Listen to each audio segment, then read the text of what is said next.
함께 말씀 보겠습니다. 누가복음 23장입니다. 누가복음 23장 33절부터 47절까지 말씀 우리 교독하겠습니다. 제가 먼저 23장 33절 말씀 봉독하겠습니다. 해골이라는 곳에 이르러 거기서 예수를 십자가에 못 박고 두 행악자도 그렇게 하니 하나는 우편에 하나는 좌편에 있더라.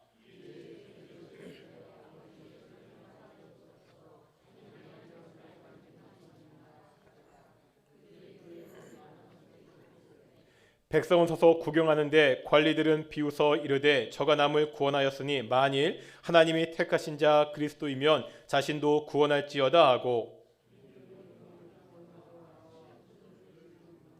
이르되 내가 만일 유대인의 왕이면 네가 너를 구원하라 하더라.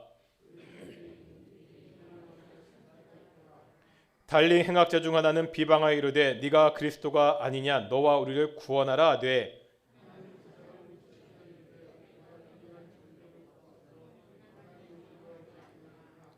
우리는 우리가 행한 일에 상당한 보응을 받는 것이니 이에 당연하거니와 이 사람이 행한 것은 옳지 않은 것이 없느니라 하고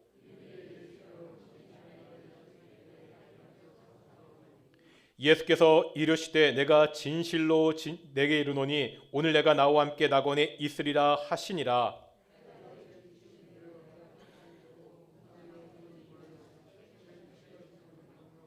성소유장이 한가운데가 찢어지더라.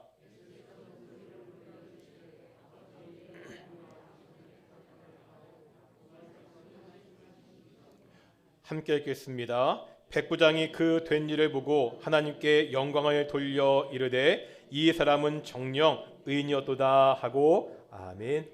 이 시간은 갈릴리 찬양대 남성 파트 나오셔서 하나님께 찬양으로 영광 돌리시겠습니다.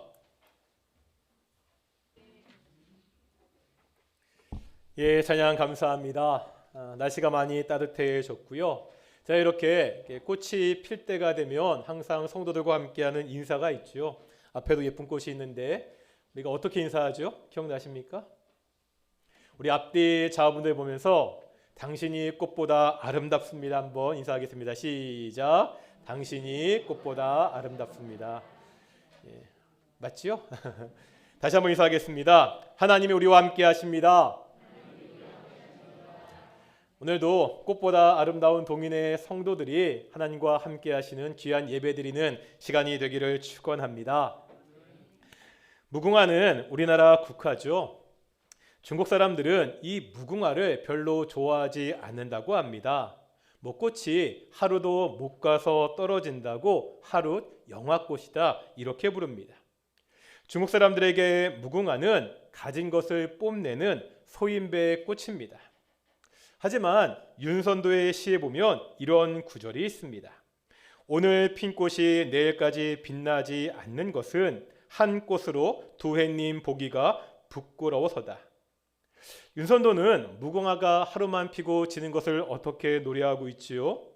하나의 꽃으로 두 해를 보는 것이 부끄러운 일이기 때문에 오늘 피었다가 진다고 노래하고 있습니다. 윤선도에게 무궁화는 충직한 마음의 꽃입니다. 이처럼 똑같은 것을 보고서 사람에 따라 자신의 견해에 따라 전혀 다르게 바라보는 것을 우리는 흔히 볼 수가 있습니다. 오늘 본문을 통해서도 우리는 이와 같은 것을 보게 됩니다. 십자가에 달린 예수님을 바라보는 완전히 다른 견해입니다. 한번 오늘 본문 35절을 먼저 보실까요? 35절에 보면 관원들의 반응이 나오거든요. 함께 읽겠습니다. 시작. 백성은 서서 구경하는데 관리들이 비웃어 이르되 저가 남을 구원하였으니 만일 하나님이 택하신 자 그리스도이면 자신도 구원할지어다 하고 지금 관리들은 어떻게 반응하고 있죠? 십자가에 달린 예수님을 비웃고 있습니다. 네가 만일 그리스도라면 백성들을 구원하기 전에 자신을 먼저 구원하라고 비웃고 있지요. 이제 36절과 37절 보겠습니다. 누구의 반응이 나오죠? 군인들의 반응이죠. 같이 읽겠습니다. 시작. 군인들도 희롱하면서 나와 신포도를 주며 이르되 내가 만일 유대인의 왕이면 네가 너를 구원하라 하더라. 지금 군인들의 반응은 역시 뭡니까? 예수님을 희롱하고 있습니다. 만일 유대인의 왕이라면 네가 너를 먼저 구원해라 희롱하고 있죠. 이제 39절 보겠습니다. 39절에 보면 예수님과 함께 십자가에 달렸던 다른 한 행악자의 반응이 나오고 있습니다. 읽겠습니다. 시작. 달린 행악자 중 하나는 비방하여 이르되 네가 그리스도가 아니냐 너와 우리를 구원하라 하되. 역시 이 행악자도 십자가에 달린 예수님을 비방하고 있지요. 네가 정말 그리스도가 맞다면 너와 함께 달려있는 우리도 구원해라 이렇게 이야기하고 있습니다. 지금 관리들, 군인들, 행악자는 예수님의 십자가를 보고 비웃고 조롱하고 비방하고 있습니다. 이 사람들에게 예수님의 십자가는 어떠한 의미가 있습니까? 이 사람들에게 십자가에 달린 예수는 슈바이처의 말대로 실패한 혁명가입니다. 이 십자가의 죽음은 실패한 한 젊은 혁명가의 죽음일 뿐입니다. 무언가 새로운 종교를 일으키려다가 실패한 한 종교 이단자의 죽음입니다. 관리들이나 군인들, 행악자들이요 이렇게 보는 것은 이상한 것이 아닙니다. 왜 그렇지요? 십자가는 당시 가장 흉악한 죄인이 달리던 형벌이었습니다. 십자가에 달린 죄인은 가장 악독한 범죄자입니다. 또 종교적으로 봐도 그렇습니다. 여러분 말씀드렸습니다. 구약 성경에 보면 나무에 달린 자마다 어떤 자라고요? 하나님의 저주를 받은 자입니다. 예수님은 지금요 나무로 달린 십자가에 달려 있습니다. 그렇다면 십자가의 죽음은 어떤 죽음이 되는 거죠? 하나님의 저주를 받은 죽음입니다. 가장 흉악한 죄인이 하나님의 저주를 받아 죽어가고 있습니다. 이런 십자가를 향해 비웃고 조롱하고 비방한 것은 당연한 반응일 수 있습니다. 그런데 이 똑같은 십자가를 보고서 전혀 다른 반응을 하는 사람이 오늘 본문에 나와 있습니다. 47절 보실까요? 47절에 보면 한 백부장이 나오고 있죠. 47절 같이 읽겠습니다. 시작. 백부장이 그 된 일을 보고 하나님께 영광을 돌려 이르되 이 사람은 정령 의인이었도다 하고. 이 백부장의 고백은 마태복음과 마가복음에도 동일하게 기록되어 있습니다. 한번 찾아보시겠습니다. 앞에 있는 마태복음 27장 54절입니다. 마태복음 27장 54절입니다.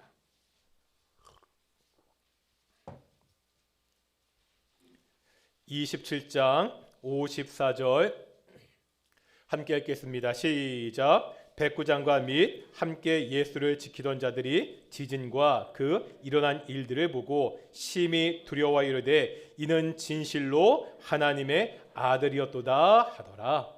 이제 마가복음 15장 보실까요? 마가복음 15장 39절 보겠습니다.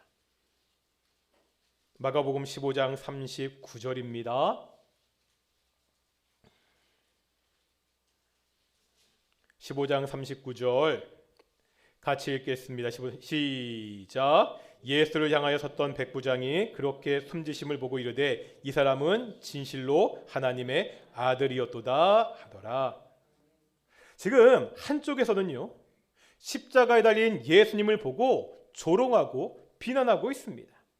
그런데 이 백부장은 똑같이 십자가에 달린 예수님을 보고서 뭐라 말하죠? 정녕 의인이었다고, 진실로 하나님의 아들이었다고 고백하고 있습니다.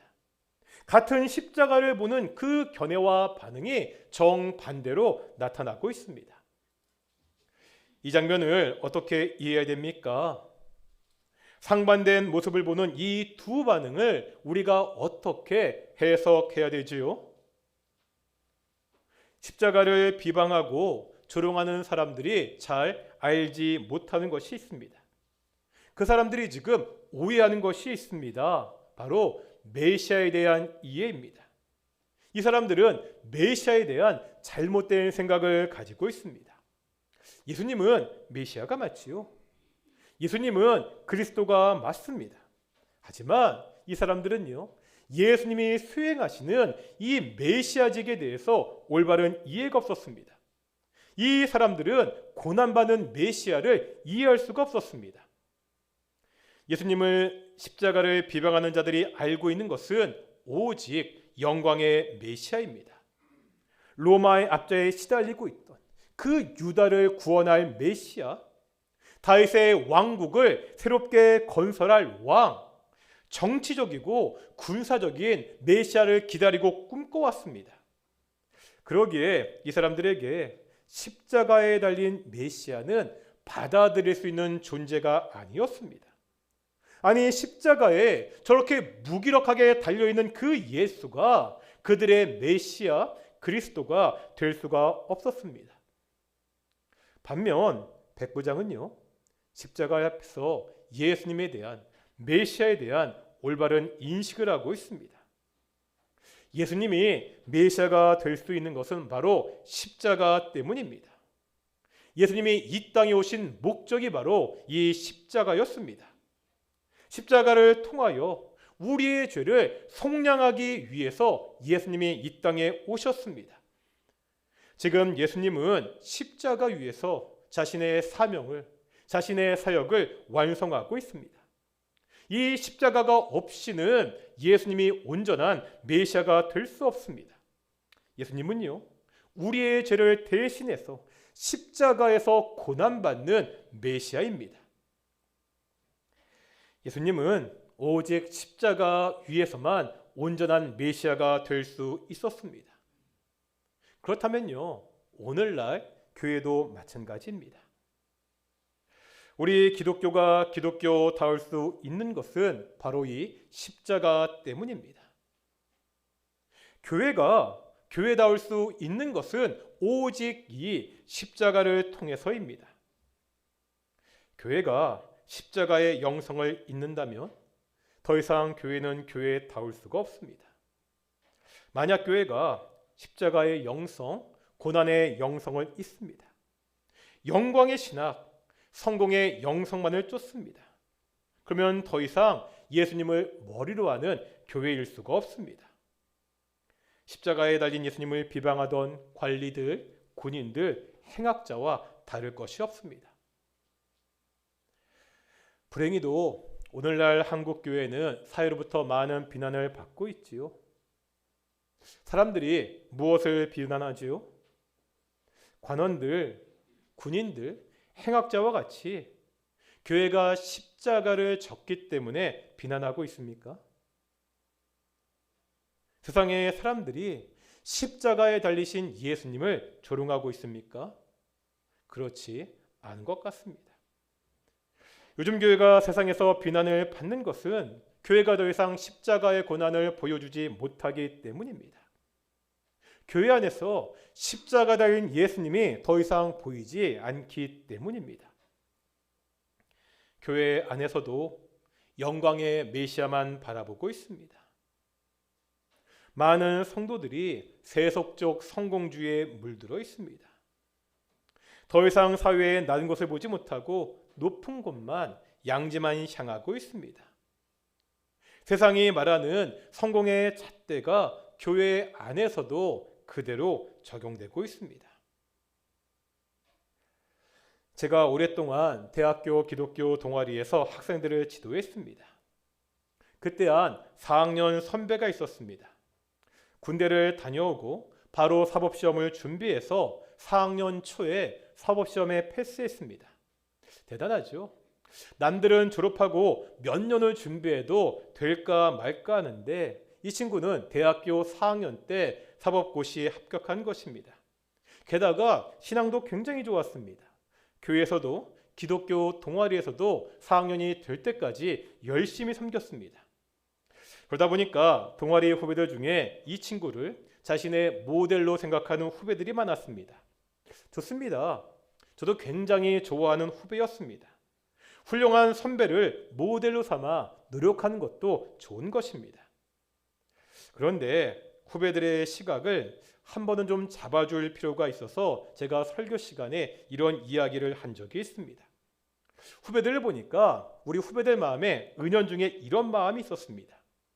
그 선배를 보니 하나님도 열심히 섬기고 세상에서도 성공하고 그래서 좋은 모델이다. 신앙적 성공과 세상적 성공을 다 잡았으니까 얼마나 좋을까? 이러한 생각에 대해서 후배들에게 이렇게 이야기했습니다.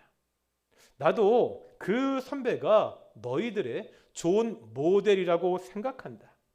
하지만 그가 후배들의 좋은 모델이 되는 것은 재학 중에 공동체를 열심히 섬겼음에도 사실을 패스한 것이 아니다.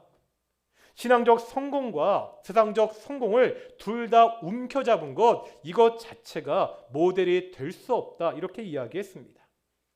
그 선배가 후배들의 모델이 될 수 있는 것은 동기들은 다 이미 졸업한 최고 학번인데 4학년 마지막까지 공동체와 후배들을 성실하게 열심히 섬겼기 때문이다. 그 선배가 후배들의 모델이 될 수 있는 것은 사시의 패스에서 남들이 부러워하는 그 자리에 있지만 여전히 하나님 나라에 대한 열정을 가지고 있기 때문이다. 이렇게 이야기했습니다. 사시를 패스한 그 친구의 비전은 북한 선교였습니다. 법조인이 되고자 한 것도 북한 선교를 이루는 좋은 도구가 된다고 생각했기 때문에 열심히 노력해서 사시에 합격했습니다. 지금도 변호사인데요.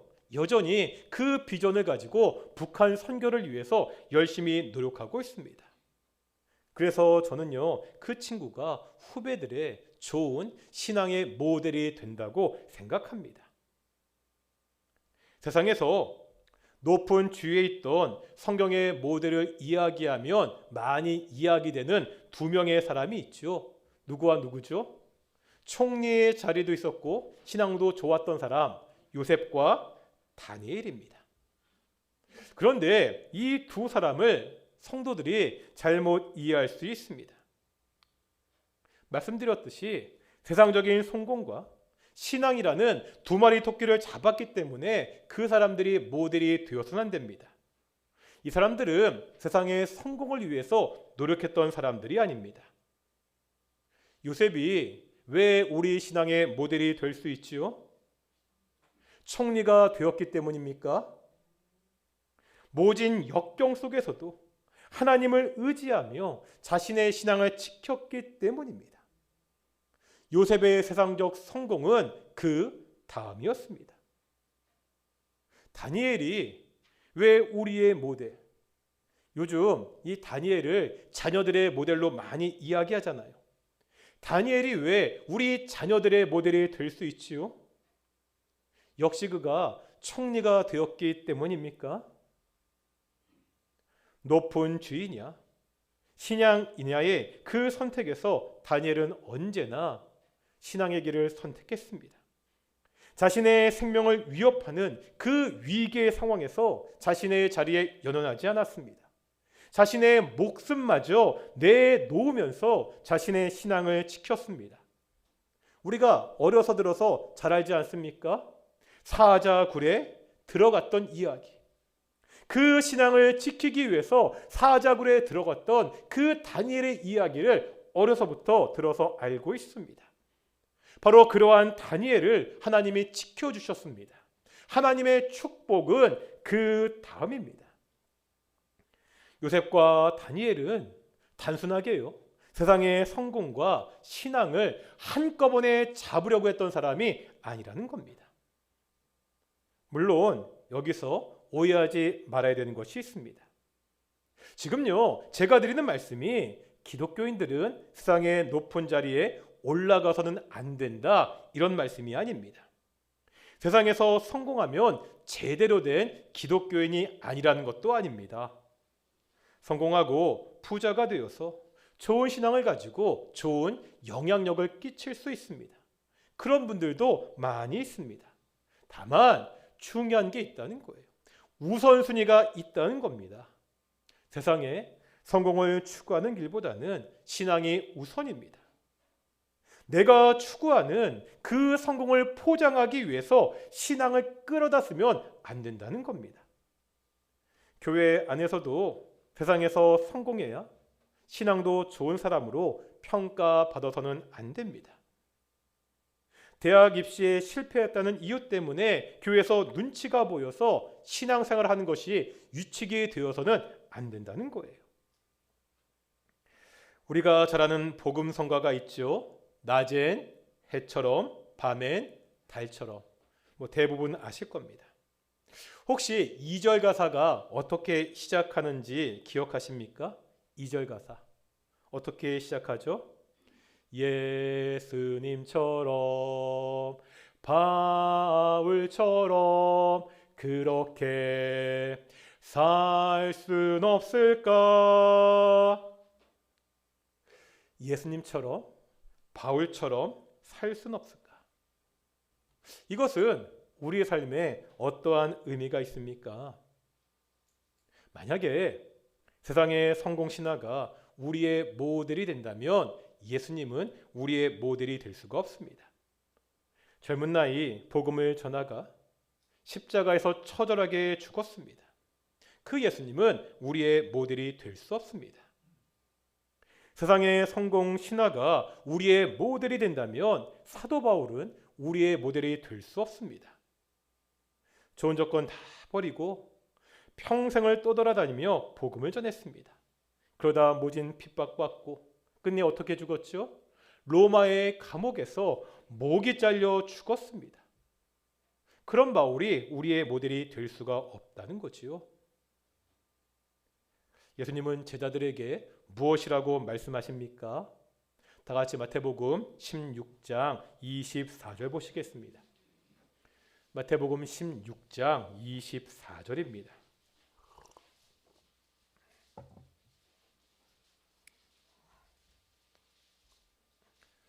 마태복음 16장 24절 말씀 같이 읽겠습니다. 시작. 이에 예수께서 제자들에게 이르시되 누구든지 나를 따라 오려거든 자기를 부인하고 자기 십자가를 지고 나를 따를 것이니라. 아멘.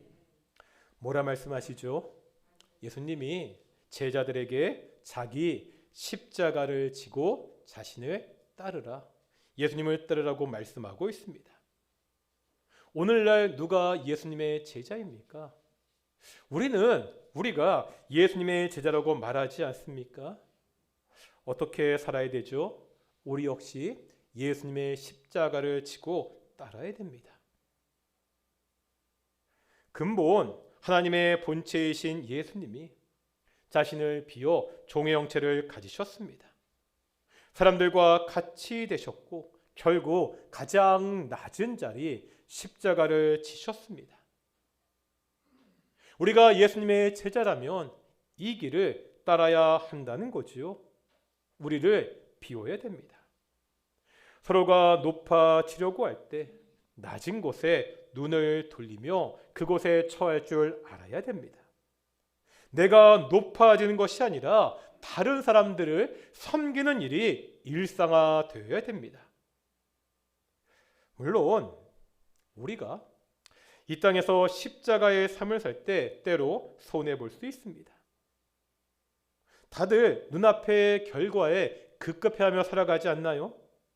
그것을 거부할 때 우리가 다른 사람들보다 조금 늦을 수 있습니다. 그래도 우리가 가만히 고개를 저으며 십자가의 길을 걸어가야 된다는 것을 예수님은 당신의 삶을 통해서 우리에게 보여주셨습니다. 찬송가 150장은 갈보리 산 위에입니다. 잘 아시는 찬양이죠. 갈보리 산 위에 1절 가사가 이렇습니다. 갈보리 산 위에 십자가 섰으니 주가 고난을 당한 표라. 험한 십자가를 내가 사랑함은 주가 보혈을 흘림일세. 최후 승리를 얻기까지 주의 십자가 사랑하리. 빛난 면류관 얻기까지 험한 십자가 붙들겠네. 이 찬송에 보면 십자가를 뭐라 말하죠? 험한 십자가라고 말합니다. 우리가 져야 되는, 우리가 지고서 예수님을 따라가야 되는 그 십자가는 어떤 십자가라고요? 험한 십자가입니다. 목에다 거는, 귀에다 나는 예쁜 모양의 십자가가 아닙니다. 험한 십자가입니다. 그래서 2절 가사는 이렇게 말하고 있죠. 멸시 천대받은 주의 십자가에. 어떤 십자가라고요? 멸시 천대받은 주의 십자가에. 험한 십자가, 멸시 천대받은 십자가. 하지만 이 십자가를 우리가 사랑하는 이유가 있습니다. 그 이유가 뭐라고요? 내가 사랑함은 주가 보혈을 흘림일세. 바로 그 십자가 위에서 예수님이 보혈을 흘렸기 때문입니다. 오직 그 보혈을 통해서 내 죄가 용서받았기 때문입니다. 오직 예수님이 달리신 그 험한 십자가, 멸시 천대받은 그 십자가를 통해서 우리가 하나님의 자녀가 되었기 때문입니다. 그러기에 우리는 최후 승리를 얻기까지 주의 십자가를 사랑합니다.